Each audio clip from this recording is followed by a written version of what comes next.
Hello everyone. இன்றைக்கி வீடியோவில் நம்ம பார்க்க போகிறது மல்லி செடியாக இருந்தாலும் சாமந்தி செடியாக இருந்தாலும் எந்த செடி பூச்செடி நட்டாலும் காய்கறி செடி நட்டாலும் நம்ம நல்லா வளரணும், நல்லா பூக்கள் பூக்கணும், காய்கறிகள்லாம் நல்லா வளரணும், நிறைய வரணும்னா நீங்கள் மண் ரெடி பண்ணிக்கணும். மண் எப்படி ரெடி பண்ணுறதுன்ட்டு சொல்கிறேன். வீடியோக்குள்ளே போகிறதுக்கு முன்னாடி புதுசாக பார்க்குறவங்க நம்ம சேனலுக்கு சப்ஸ்கிரைப் பண்ணிக்கோங்க. வாங்க வீடியோக்குள்ளே போகலாம். இப்போ இந்த மல்லி செடி பாருங்கள், எவ்வளோ முட்டு பாருங்கள். ஒவ்வொரு கிளைக்கு முன்ன காமிச்சிருப்பேன். நான் ஃபஸ்ட்டு தளிர் வைக்கிறதுக்கு முன்னாடி வீடியோ பண்ணியிருக்கேன். அதுக்கப்புறமும் வீடியோ பண்ணேன். நல்லா தளிர் மொட்டெல்லாம் போட்டிருப்பாருங்க. அதிகமாக மொட்டு இருக்குது. டெய்லி நம்ம பூ எடுக்கலாம், அந்தளவுக்கு மொட்டு வச்சுருக்கு. இப்போ இந்த பூ நாளைக்கு விரிஞ்சிடும் காலையில். நான் எதுக்கு சொல்கிறேன்னா, ஒவ்வொரு பெரிய பெரிய பூவெல்லாம் மரணன்னு பூத்துக்கிட்டே இருக்கோம் காலையில் சாயங்காலம்னு சொல்லிட்டு. நிறைய கிளைகள் வரணுன்னா கொஞ்சம் பெரிய தொட்டியில் வச்சா இந்த அளவுக்கு நீங்கள் பார்க்கலாம். சின்ன தொட்டியில் இருந்தால் கொஞ்சம் கம்மியாக இருக்கும். 1 இயர் ஒன்ஸ் நீங்கள் ஒரு வாட்டி வெளியே பிளான்ட் எடுத்துகிட்டு சின்ன தொட்டியில் வளர்க்கும்போது மாற்றி வைக்கணும். புது மண்ணாக எரு கலந்து அது போல் வைக்கும்போது நல்லா வளரும். ஆனால் இந்த அளவுக்கு வளரணுன்னா நீங்கள் கொஞ்சம் பெரிய தொட்டி தான் வைக்கணும். நிறைய இது போல் மொட்டு வைக்கணும்னா நான் ஏற்கனவே சொன்னது தான். வாழைப்பழம் தோல், மோர் இதெல்லாம் ஊற்றிருக்க பிளான்ட்டுக்குன்ட்டு அது போலெல்லாம் கொடுக்கும்போது பிளான்ட்டில் நிறைய மொட்டு வைக்கும். ஒரு வாரத்துக்கு ஒரு வாட்டி வாழைப்பழம் தோல், வெங்காயம் தோல் மாற்றி தண்ணி ஊற்றணும். கலந்து ஃபெர்டிலைசர் லிக்விட் ஃபெர்டிலைசரு அது போல் செஞ்சு கொடுக்கும்போது மல்லிச்செடியில் நிறைய மொட்டு வைக்கும். அந்த மொட்டைலாம் கூட நல்லா பெருசாகணும், பெரிய பூக்களாக பூக்கணுன்னா அதிகமாக நியூட்ரிஷன் தேவை. அதுக்காக நம்ம காய்கறி வேஸ்டெல்லாம் தண்ணியில் ஃபர்மெண்ட் பண்ணிவிட்டு நீங்கள் அந்த தண்ணி ஊற்றணும். அப்போ தான் பெரிய முட்டாகும்.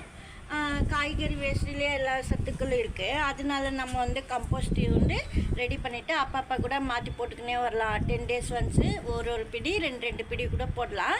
இல்லை ஸ்ட்ரெயிட்டாக அப்படியே காய்கறி வேஸ்ட்டெல்லாம் சாயிலுக்குள்ளே போட்டுடலாம்.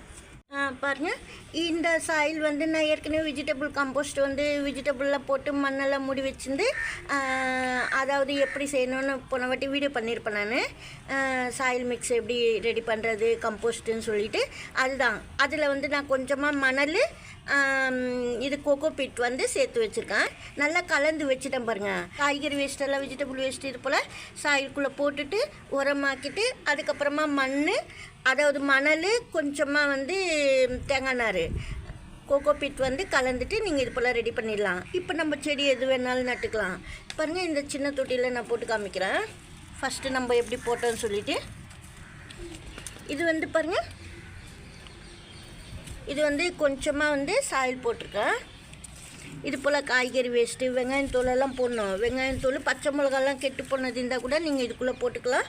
கொத்தவரங்காய், இது போல் என்ன காய்கறி வேஸ்ட்டு வருதோ அதெல்லாம் நீங்கள் போட்டுக்கலாம். இது போலலாம் காய்கறி வேஸ்ட்டு போடும்போது பூச்செடி வளர்க்கும்போது, காய்கறி செடியெல்லாம் வளர்க்கும்போது இது போல் நீங்கள் கம்போஸ்ட் ரெடி பண்ணிவிட்டு செடிக்கு போட்டிங்கன்னா சூப்பராக நல்லா வளரும். நிறைய மொட்டு வச்சு நிறைய பூக்கள் பூக்கும். மல்லியாக இருந்தாலும் சாமந்தியாக இருந்தாலும் இதெல்லாம் பூச்செடி காய்கறி செடிக்கெல்லாம் நீங்கள் இது போல் உரம் ரெடி பண்ணிவிட்டு போடலாம். இப்போ நான் இது போல் உரம் ரெடி பண்ணிட்டேன். இதில் கொஞ்சமாக மண், கோகோ பீட்டு, இந்த மணல் அதாவது கம்போஸ்ட்லேயே கலந்து வச்சுட்டேன் பாருங்கள். சூப்பராக இருக்குது.